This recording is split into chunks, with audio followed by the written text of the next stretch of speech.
Right now, a Seminole County city is discussing big changes to small roads. Casselberry city commissioners are debating the idea of making some residential roads narrower and even getting rid of the double yellow line. Engineers say that would make the streets safer. News 6's Eric Von Aken is live on Sunset Drive in Casselberry, one of the roads being discussed. So, Eric, how would this all work? So this is an example of a road that Casselberry believes might be just a little bit too wide. So it's a residential road that's only 25 miles an hour, but people are doing far over 25 miles an hour. It's also a cut through.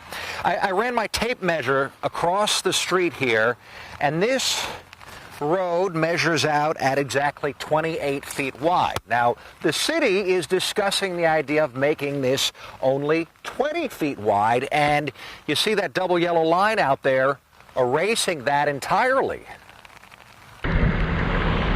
If this street looks noticeably narrower to you, that's because it is. This is Hermit's Trail in Altamont Springs, a 25-mile-per-hour winding would-be cut-through, perhaps if it weren't so tight. You got two cars passing in such a small area, you know what I mean? So it makes it hard for the cars to get by. Some people who live along this street say the smaller lanes, only 10 feet wide instead of the usual 12 or 14, make it tough to speed.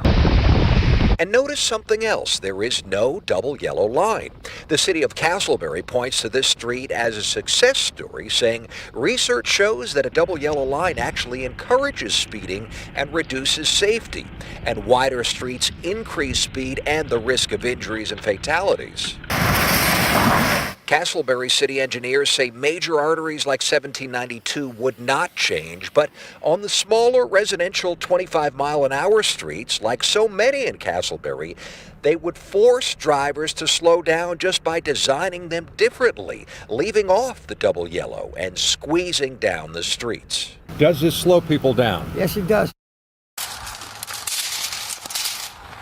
Well, I can tell you some people are not in agreement with that. You're going to hear from some of those folks coming up at 6. They don't think it works. But I can tell you, just standing out on the street, clearly there is a problem because people are flying down this street so fast, not even slowing down for us on the side of the road, that they're ripping my tape measure.